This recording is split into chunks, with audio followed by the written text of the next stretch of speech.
Hello guys, welcome to my channel GT lectures. तो guys आज हम आ गए हैं न्यू टॉपिक को लेकर। तो आज हम पढ़ेंगे केपलर के ग्रहों संबंधी नियम। तो इससे पहले हमने जो इससे पहले वाली वीडियो थी उसमें हमने जो है देख लिया था गुरुत्वाकर्षण के नियम को, और जी की मात्रक तथा विमा निकालना, आंकिक मान वगैरह, और केपलर का जो प्रथम नियम था वो भी हमने इससे पहले वाली वीडियो में डिस्कस कर लिया था। तो आज जो है हम उसके आगे के टॉपिक को क्लियर करेंगे, यानी हम केपलर के पहले गति के द्वितीय और तृतीय नियम को समझेंगे, उसके बाद जो है आगे के टॉपिक हम देखेंगे। तो चलिए गाइस, पहले एक बार कल का जो हमारे पास टॉपिक था केपलर का ग्रहों की गति संबंधी प्रथम नियम, तो एक बार हम उसको पहले रिवाइज कर लेते हैं, फिर हम चलते हैं सेकंड नियम पे। तो गाइस देखिए, कल हमने ये पढ़ा हुआ था, पर सबसे पहले देख लेते हैं, एक बार मैं आपको समझा देती हूँ इसको। देखिए, केपलर के ग्रहों की गति संबंधी नियम, ठीक है।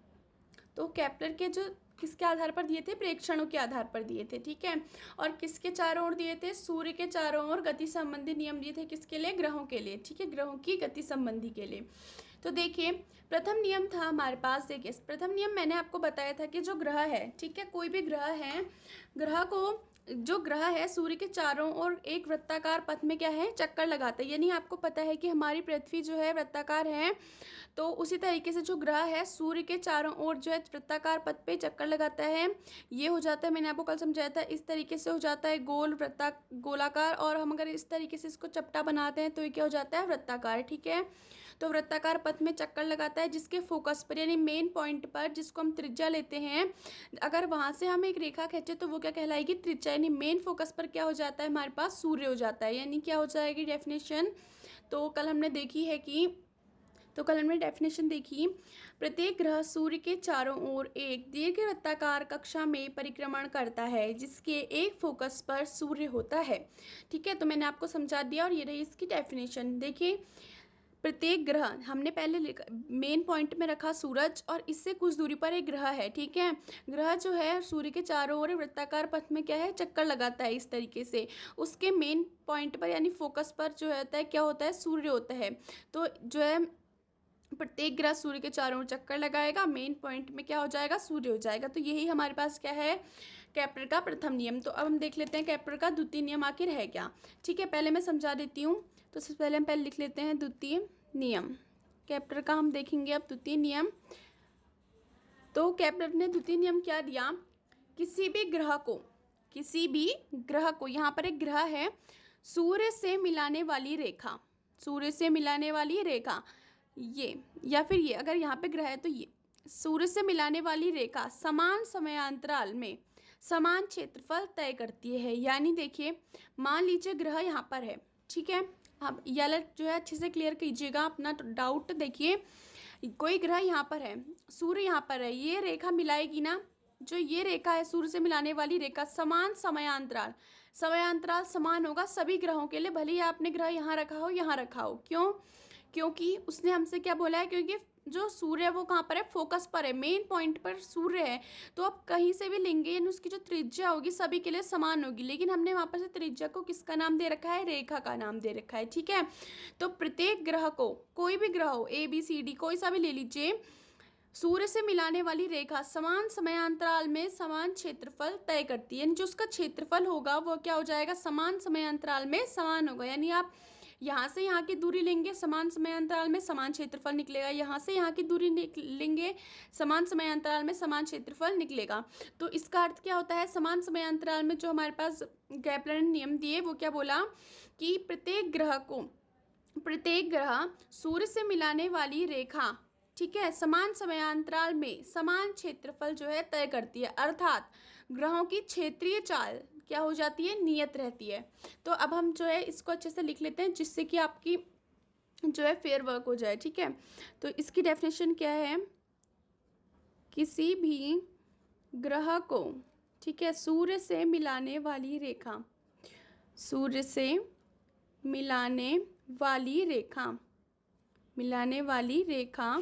जो समान समयांतराल में, ठीक है, रेखा समान समयांतराल में समान क्षेत्रफल क्या करती है? तय करती है। समान क्षेत्रफल तय करती है। तो यही क्या हो जाएगा, आपका केपलर का द्वितीय नियम हो जाएगा। ठीक है, यानी किसी भी ग्रह को सूर्य से मिलाने वाली जो रेखा होती है वो समान समयांतराल में क्या करती है, समान क्षेत्रफल को तय करती है।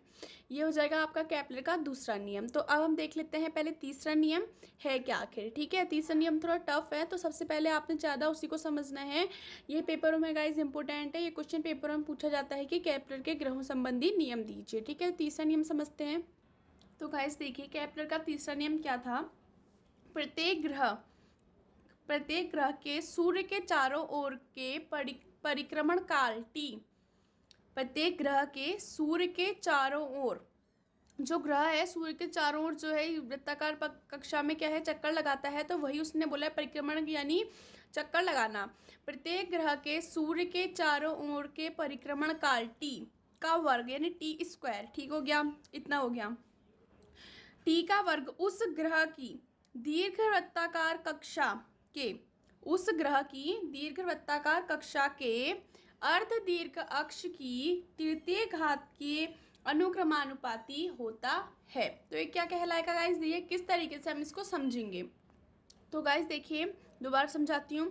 प्रत्येक ग्रह के सूर्य के चारों ओर के परिक्रमण काल टी, यानी उस ग्रह, वो जो ग्रह है सूर्य के चारों ओर जो चक्कर लगा रहा है, हमने उसका परिक्रमण काल यानी चक्कर लगाने को क्या माना, टी माना। तो तीसरा नियम क्या है, प्रत्येक ग्रह के सूर्य के चारों ओर के परिक्रमण काल टी का वर्ग यानी टी स्क्वायर, ठीक है, उस ग्रह के दीर्घवृत्ताकार कक्षा के, उस जो ग्रह है उस ग्रह के दीर्घवृत्ताकार कक्षा यानी दीर्घवृत्त में जो है कक्षा यानी कक्षा, दीर्घवृत्त ही हमने कक्षा मानी, इसके चारों ओर जो चक्कर लगा रहा है कि अर्ध दीर्घ अक्ष यानी आधा, अर्ध दीर्घ अक्ष की तृतीय घात के, आधे की तृतीय घात के अर्ध दीर्घ अक्ष हमने क्या माना है, इसकी ग्रह के वृत्ताकार कक्षा के अर्ध दीर्घ अक्ष ए की तृतीय घात क्या हो जाएगा, क्यूब के अनुक्रमानुपाती होता है। तो अब हम इसको लिख लेते हैं। ठीक है, ये गाइस कोई न्यूमेरिकल नहीं है, इससे कोई न्यूमेरिकल नहीं आता है, ये बस 3 नियम है जो पेपरों में पूछे जाते हैं। ठीक हो गया, तो हम तृतीय नियम को जो है लिख लेते हैं और उसके बाद हम एक बार और समझ लेंगे।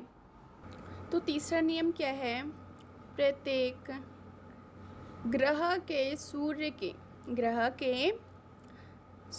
के चारों ओर, जो प्रत्येक ग्रह है ना, मैंने आपको क्या बताया, ABCD कोई भी ग्रह है, तो प्रत्येक जो ग्रह है, ग्रह के सूर्य के चारों ओर जो परिक्रमण करता है, कौन, ग्रह, चारों ओर के परिक्रमण काल क्या हो जाएगा, परिक्रमण काल जो हमने माना है टी, परिक्रमण काल टी का वर्ग।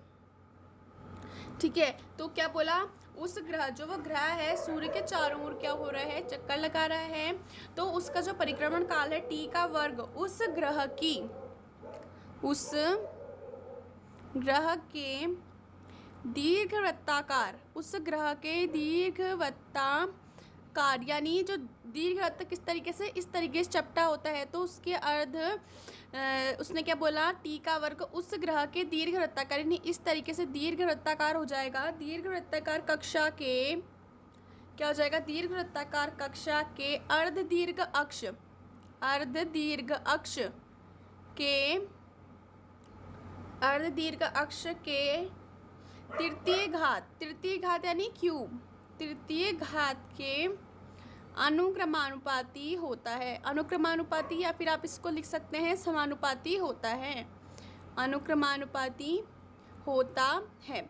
तो देखिए इसका सूत्र किस तरीके से बन जाएगा, सबसे बोला परिक्रमण काल टी का वर्ग जो होता है समानुपाती किसके हो जाता है, अर्ध दीर्घ कक्षा की, तो क्या बोला, अर्ध दीर्घ अक्ष यानी ए की तृतीय घात यानी क्यूब हो जाएगा, के अनुक्रमानुपाती होता है, तो ये हो जाता है अनुक्रमानुपाती का साइन, अनुक्रमानुपाती का साइन हटता है तो एक कांस्टेंट वैल्यू आती है जिसको हम किससे दिखाते हैं, के से, के यहाँ पर से इसकी क्या है, कांस्टेंट वैल्यू। तो ये हमने क्या कर दिया, तीसरा नियम भी हो गया कि प्रत्येक ग्रह के सूर्य के चारों ओर के परिक्रमण काल यानी दीर्घवृत्ताकार कक्षा में जो ग्रह चक्कर लगाता है कि ग्रह के दीर्घवृत्ताकार, ग्रह जो है ग्रह के दीर्घवृत्ताकार अक्ष के तृतीय घात यानी इसका क्या हो जाएगा, ग्रह का क्यूब के तृतीय घात के अनुक्रमानुपाती होता है। तो यही क्या है, केपलर का तृतीय नियम है।